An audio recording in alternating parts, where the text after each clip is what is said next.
নমস্কার দর্শকরা, খুললাম খুললে আপনারা সবাইকে স্বাগত জানাচ্ছি।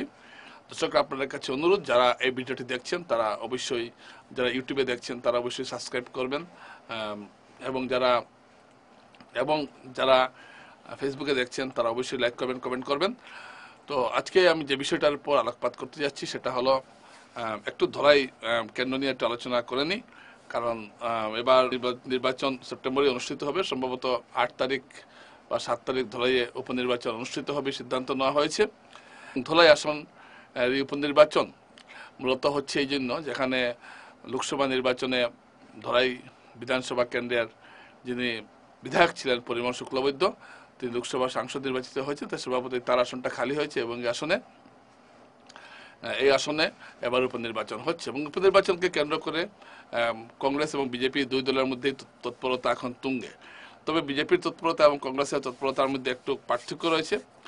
কংগ্রেসের যে তৎপরতা সেটা হলো টিকিট কে পাবেন সেটা নিয়ে, আর বিজেপি দলের সেই তৎপরতা আছে। তবে বিজেপি এই মুহূর্তে ধলাই নির্বাচন দিয়ে অত্যন্ত সতর্কভাবে এগুচ্ছে, এবং যে নির্বাচন কমিটি তৈরি করা হয়েছে সেটার দায়িত্ব দেওয়া হয়েছে কৌশিক রায়কে। তার সঙ্গে আছেন কোনাদ পুরকায়স্থ ও শশাঙ্ক পাল। অর্থাৎ ধলাই নির্বাচনের সমস্ত কিছুই পরিচালনা করবেন মূলত কৌশিক রায়।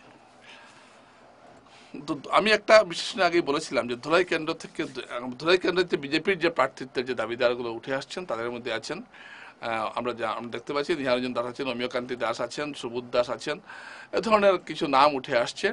এবং এই সমস্ত নামের মধ্যে আবার মাঝে মধ্যে একটা নাম উকিঝুঁকি মারে, সেটা হলো সাংসদ পরিমল শুক্লবৈদ্যের ছেলে উৎপল শুক্লবৈদ্যের নাম। যদিও সাংসদ বলেছেন যে তার ছেলের প্রতিদ্বন্দ্বিতা করবে না, কিন্তু মানুষ এই নিয়ে আলোচনা যেমন থামতেই চায় না।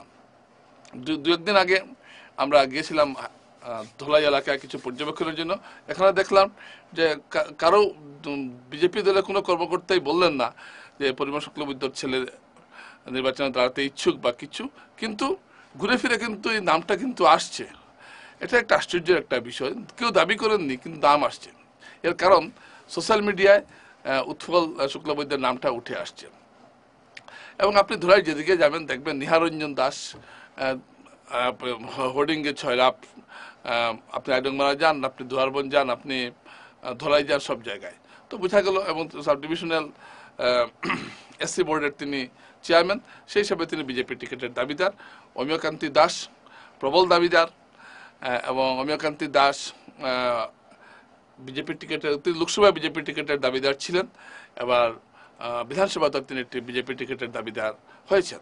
তো অমিয়কান্তি দাস দীর্ঘদিনের বিজেপি কর্মী, দলের বর্তমান তিনি রাজ্য জেলা কমিটির তিনি উপসভাপতি, এবং বিভিন্ন দায়িত্ব তিনি পালন করে এসেছেন দলের সাংগঠনিক ব্যাপারে। দায়িত্ব অবশ্য নিহারঞ্জন দাসও পালন করে এসেছেন।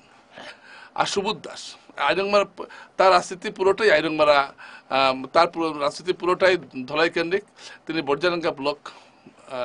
বর্জারাঙ্গা মন্ডল বিজেপির দীর্ঘদিন সভাপতি ছিলেন, আঞ্চলিক পঞ্চায়েতের সভাপতি ছিলেন, এবং লাগাতার নির্বাচনে তিনি জিতে আসছেন। এবং পরিমল শুক্লবৈদ্য অত্যন্ত ঘনিষ্ঠ হিসাবে তিনি পরিচিত, আইরংমারা বাড়ি, এবং তিনিও একজন বিজেপি প্রার্থী হিসাবে এখানে প্রার্থী হতে চাইছেন। প্রায় না হলো 40 বছর থেকে তিনি বিজেপি করছেন, এবং যারাই প্রার্থী হতে চাইছেন, নিহারঞ্জন দাস বলুন, অমিয়কান্তি দাস বলুন, সুবোধ দাস বলুন, এরা কিন্তু 3 দশকের উপর থেকে বিজেপি করে আসছেন, বিজেপির প্রার্থিত্বের দাবিদার, এবং অনেকেই রাষ্ট্রীয় স্বয়ংসেবক সঙ্গে যুক্ত ছিলেন।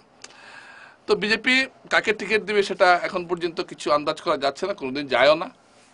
আর টিকিটের দৌড়ে কারা কারা আছেন এটা বোঝা গেলেও, ধরুন আপনি যদি আমাকে বলেন কোন 2 জন আছেন বা কোন 3 জন আছেন, সেটা এই মুহূর্তে বলা সম্ভব নয়। আর পরিমল শুক্লবৈদ্যের ছেলে দৌড়ে নেই এমন কথা এখন কিন্তু বলা হচ্ছে ঠিকই, কিন্তু দেখা যাচ্ছে আলোচনার নামটা কিন্তু উঠে আসছে নানাভাবে। যাই হোক, এটা আমি একটা বিজেপির চিত্র তুলে ধরলাম। কংগ্রেসের চিত্রের মধ্যে দেখা যাচ্ছে যে পুরনো যে দাবিদারদের মধ্যে ধ্রুবজ্যোতি পুরকায়স্থ ও হীরক দাস আছেন। তো এই 2 জন, হীরক দাস দীর্ঘদিন থেকে ধলাইতে কাজ করছেন। ধ্রুবজ্যোতি পুরকায়স্থ, তার বাবা দিগেন্দ্র পুরকায়স্থ প্রাক্তন বিধায়ক ছিলেন, এবং তিনি ধলাই বিভিন্ন কংগ্রেস সংগঠনের সঙ্গে যুক্ত ছিলেন ধ্রুবজ্যোতি, এবং অত্যন্ত জনপ্রিয় ব্যক্তিত্ব। তাই তিনি এবার ময়দানে আছেন। তবে কে টিকিট পাবেন সেটা বলা এই মুহূর্তে অত্যন্ত কঠিন। কারণ দুজনেই কিন্তু দলের দুজনেই কিন্তু তাদের দাবিটা জোরদার করছেন এবং কে পাবেন সেটা এই মুহূর্তে বলা সম্ভব না। কিন্তু আপনাদের জন্য আমি যে খবরটা দিতে চাইছি সেটা হলো যে দুজনেই কিন্তু প্রবল দাবিদার হিসাবে আছেন। দেখুন, আমি এই যে বিশ্লেষণগুলো করছি, এই বিশ্লেষণগুলোতে আমি বলবো না যে কে গিয়েছেন, কার কি খামতি আছে, এটা আমি আজকে বলার ইচ্ছা নেই আমার, আমি বলবো না। শুধু খবরগুলো আপনাদেরকে দিচ্ছি এবং ধলাই নির্বাচনে কি ঘটতে পারে তার একটা আভাস আমি আপনাদেরকে দেওয়ার চেষ্টা করছি। কোন কে টিকিট পাবেন সে সম্পর্কে আমি কিছু বলছি না, এটা বলার এখনো সময় আসেনি। এখন কংগ্রেসের এখন পর্যালোচনা সভা চলছে দিসপুরে। জিতেন্দ্র সিং এসেছেন পর্যবেক্ষক। সেই পর্যালোচনা সভার পর তারা হয়তো ধলাই বা যে 5টি নির্বাচন কেন্দ্রে কীভাবে লড়াই করবেন সেটা ঠিক করবেন। বিজেপি অবশ্য অনেক আগেই তার কাজকর্ম শুরু করে দিয়েছে, কৌশিক রায়ের নেতৃত্বে এইসব কাজকর্ম চলছে। কিন্তু ধলাইতে যদি আপনি ধলাইয়ে গত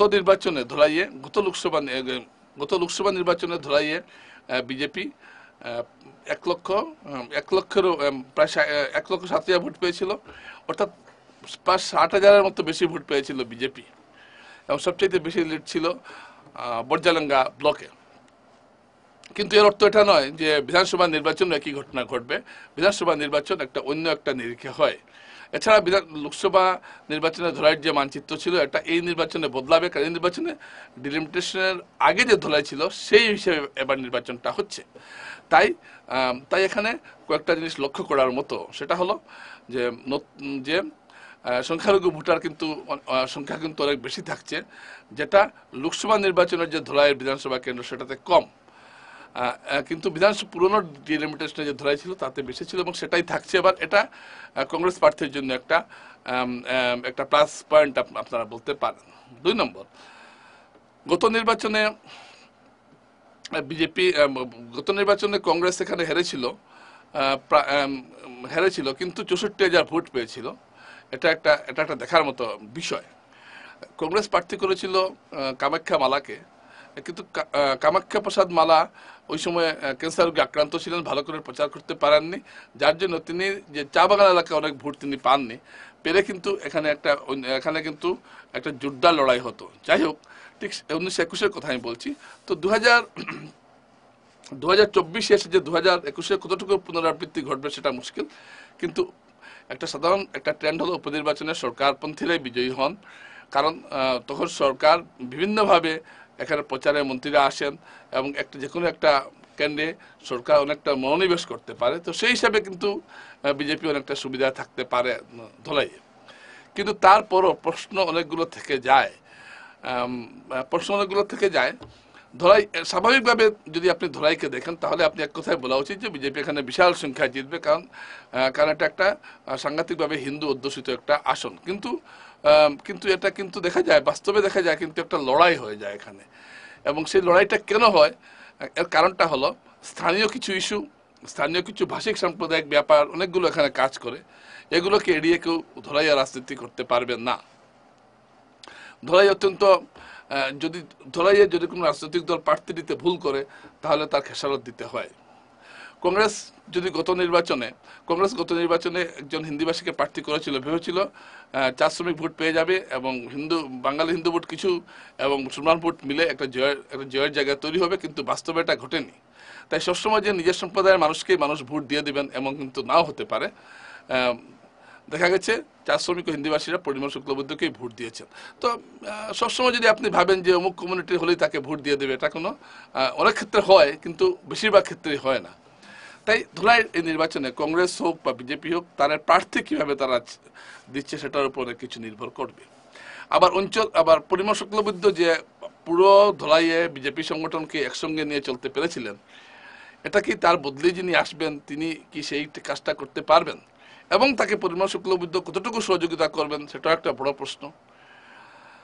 এসব অনেকগুলো প্রশ্ন জড়িত আছে। তাই ধলাইতে আপনি যদি বলে দেন না এখানে বিজেপি একদম হেসে খেলে জিতবে, এটা কিন্তু অত সোজা নয় জিনিসটা। আমি বলছি না যে বিজেপি জিতবে না, জিততেও পারে, নাও জিততে পারে, কিন্তু এক কথায় কংগ্রেসকে এক ধার করে জিতে নেবে এরকম ভাবার মতো কোনো কারণ নেই। তো তাছাড়া আর 2 মাস বাকি আছে, এখনো পর্যন্ত প্রার্থিত্বের কোনো আভাস পাওয়া যাচ্ছে না। তারপর ধলাইয়ে বিধানসভা নির্বাচনে স্থানীয় ইস্যু কি হতে পারে এটাও এখনো পরিষ্কার নয়। অনেকগুলো প্রশ্ন এখানে জড়িত আছে। আর সাম্প্রতিক লোকসভার যে ফলাফল, এর প্রভাব ধলাইয়ে কতটুকু পড়বে সেটাও একটা দেখার বিষয়। এরকম অনেকগুলো বিষয় জড়িত রয়েছে। তো এইটুকু আজকে আমি বলতে পারি যে ধলাইয়ের নির্বাচনে কিন্তু অনেক নতুন সমীকরণ এখানে আসবে এবং প্রার্থী বাছাইয়ের ক্ষেত্রে যদি কোনো রাজনৈতিক দল ভুল চুক করে তবে তার খেসারত অবশ্যই দিতে হবে। নমস্কার।